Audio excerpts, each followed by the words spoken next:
किसको जगाऊं, मिजाज कोशे गंतुम को जलाऊं। इकबाल तेरे देश का क्या हाल सुनाऊं।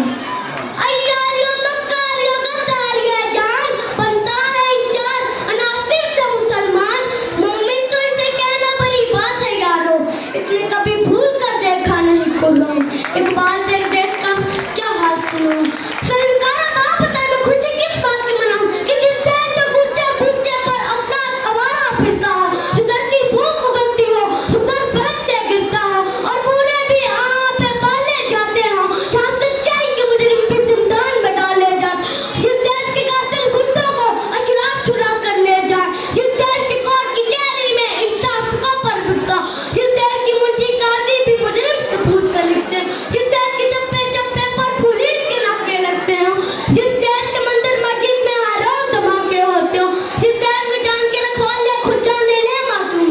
जिस देश का हाकिम जालिम हो जिसकी नस्ल में मजलूम होगी, जिस देश के हर चौराहे पर दो चार भिखारी फिरते हो, जिस देश में जासूसी इमदादी थैले गिरते हो, जिस देश के कूचे कूचे में इज्जत की बोली लगती हो,